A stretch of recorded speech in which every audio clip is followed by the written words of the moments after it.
ऊपर जिसका अंत नहीं होता उसे आसमां कहते हैं, और जहाँ में जिसका अंत नहीं होता उसे माँ कहते हैं। Happy mother's day to all beautiful mothers. Hey there, this is Hina Chaurasia, and today we are going to learn how to change WH question into passive voice. Are you ready for this, guys? Well, there are some simple rules to change WH questions into passive voice. It may help you a lot in your upcoming examination. The post may be a bit lengthy, but once you complete reading, I'm sure you shall be a master in voice changing of WH questions. Rules and formulas वैसे ही हैं जैसे हमने adjective and imperative sentences में सीखा, बस यहाँ apply करने का तरीका थोड़ा डिफरेंट है, but you don't worry. WH questions में what, why, whom, how, where, whom, when आते हैं। ये WH फैमिली कहलाते हैं। WH वर्ड्स WH फैमिली कहलाते हैं। व्हाट मीन्स होता है क्या, व्हाई मीन्स क्यों, हू मीन्स कौन, हाउ मीन्स कैसे, वेयर मीन्स कहाँ, हूम मीन्स किसको, व्हेन मीन्स कब। ध्यान देने वाली बात है कि व्हाट जो है वो 2 वेज में यूज होता है, सब्जेक्ट एंड ऑब्जेक्ट। सब्जेक्ट के प्लेस पर भी व्हाट का यूज किया जाता है एंड ऑब्जेक्ट के आस्किंग में भी व्हाट का यूज किया जाता है। व्हाई एज इट ही रहता है। हूम को हम सब्जेक्टिव केस में यूज करते हैं। हाउ एज इट यानी कि जैसा है वैसा ही रहेगा। वेयर भी एज इट रहेगा। हूम यहाँ पर ऑब्जेक्टिव केस में आता है। व्हेन भी एज इट रहेगा।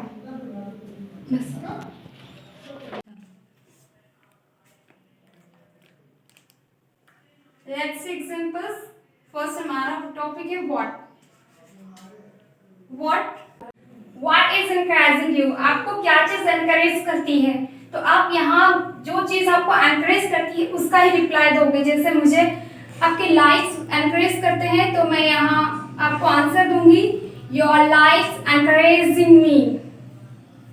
इसी तरह से एंड जो आपके लाइक्स है वो सब्जेक्ट बन जाता है, यानी कि हम जो भी रिप्लाई देंगे वो सब्जेक्ट के अंतर्गत आएगा।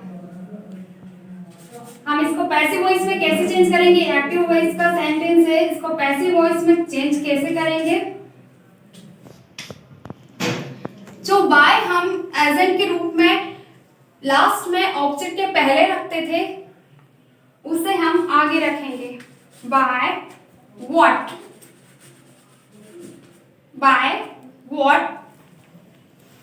इज, इसके साथ being, is MR auxiliary verb के साथ पैसिव वॉइस में हम बीइंग का यूज करते हैं।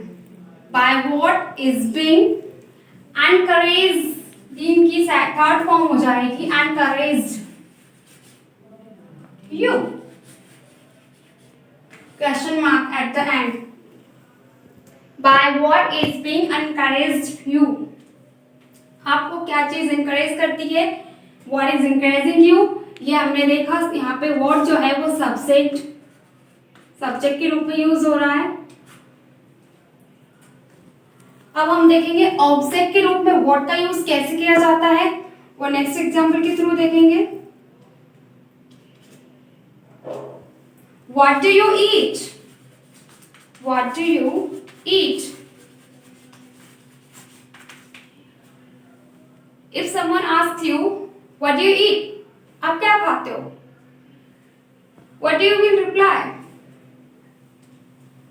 What will you do reply.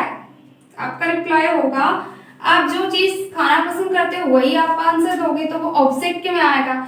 जैसे I do like it sweets, तो स्वीट्स हमारा लास्ट में आएगा, यानी कि वो ऑब्जेक्ट के प्लेस पे आएगा। इसलिए हम यहाँ पे व्हाट को ऑब्जेक्ट के रूप में देखते हैं, और इसका चेंजिंग भी थोड़ा डिफरेंट होगा। पैसिव वॉइस में हम जब इसको चेंज करेंगे तो देखिए कैसे करते हैं। व्हाट एज इट व्हाट का व्हाट ही रहेगा। व्हाट यहाँ पे यू है वो बाय एड होकर लास्ट में ऑब्जेक्ट बन जाएगा। व्हाट डू है तो डू प्रेजेंट टेंस में आता है व्हाट इज ईटन, ईट का थर्ड फॉर्म होगा eaten, what is eaten by you. तो हमारा बाय वाला एजेंट है वो बाद में ऑब्जेक्टिव के साथ लग जाएगा। जब हम सब्जेक्ट को व्हाट के रूप में चेंज करेंगे तो बाय आगे रिप्लेस होगा, और जब हम व्हाट को ऑब्जेक्ट के रूप में रिप्लेस करेंगे तब बाय पीछे ऑब्जेक्ट के साथ ऐड होगा, और लास्ट में हम क्वेश्चन मार्क पुट करेंगे। Let's exemplify, why did you spend money.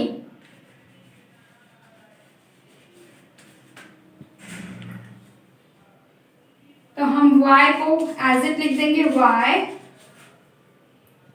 Did को हम चेंज करेंगे was में, y was, स्पेंड का थर्ड फॉर्म होता है स्पेंड, यहाँ पर स्पेंड जो है वो फर्स्ट फॉर्म में दी गई है, और स्पेंड यानी कि पास्ट पार्टिसिपल में चेंज हुआ है ये, y was spent money by you,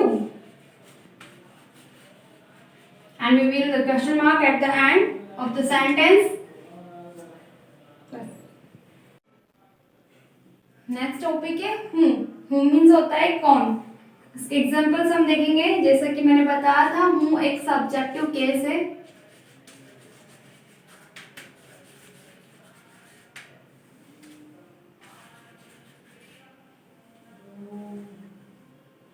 whom plays cricket,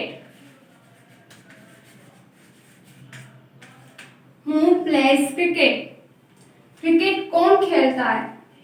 अगर कोई किसी से क्वेश्चन पूछिए कि क्रिकेट कौन खेलता है, तो जो खेलता है आप उसका नाम बताओगे, मतलब वो नाम जो है वो सब्जेक्टिव केस रहता है, इसलिए यहाँ हूँ जो यूज होता है वो सब्जेक्ट यानी कि कौन किसी के बारे में पूछने के लिए यूज होता है, किसी इंसान के बारे में पूछने के लिए यूज होता है। जब हम इसको एक्टिव वॉइस से पैसिव वॉइस में चेंज करेंगे तो हम करेंगे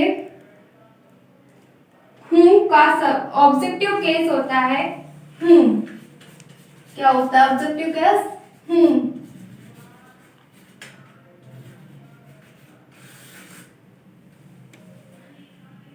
by whom, by whom यहाँ place first form plus S है, तो यहाँ पर आएगा by whom is cricket played, का third form played, and last में क्वेश्चन मार्क। ये तो रहा whom को whom में चेंज करने का तरीका। एक वे और है जिसको हम चेंज कर सकते हैं whom को, आई मीन whom वाले सेंटेंसेस को पैसिव वॉइस में। अब हम देखेंगे सेकंड वे को whom में whom वाले जो सेंटेंसेस होते हैं क्वेश्चंस वाले, वो कैसे हम पैसिव वॉइस में चेंज करेंगे। पहले whom को तो हमने चेंज किया by whom में ऑब्जेक्टिव केस में चेंज करके, अब हम whom को एज इट ही रख देंगे, whom is cricket played by last में पुटअप कर देंगे और लास्ट में क्वेश्चन मार्क। ये था whom को टू वेज में चेंज करने का तरीका, जहाँ पे हम whom को एक तरफ ऑब्जेक्टिव केस में चेंज कर रहे हैं और दूसरी तरफ whom को एज इट ही रखकर हम उसको पैसिव वॉइस में चेंज कर रहे हैं। नेक्स्ट WH वर्ड है हाउ। हाउ मीन्स होता है कैसे। Let's examples, how has he done his work.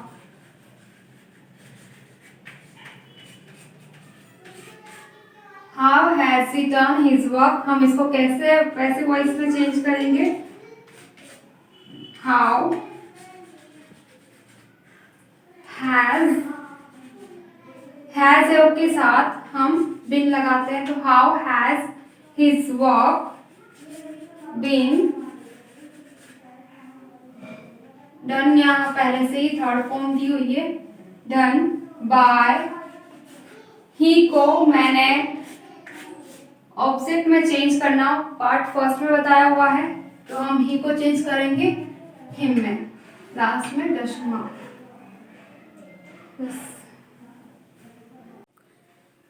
Next word है वेहा। वेहा is she teaching English.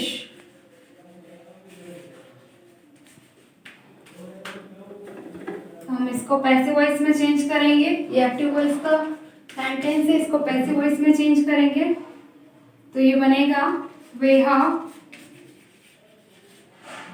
Is English being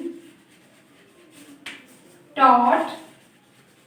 teach का थर्ड फॉर्म टॉट होता है, टॉट बाय।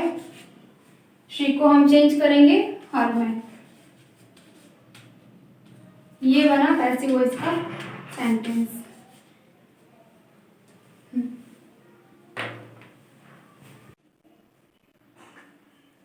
नेक्स्ट वर्ड है whom. Whom का एग्जांपल देखेंगे एक्टिव वॉइस में।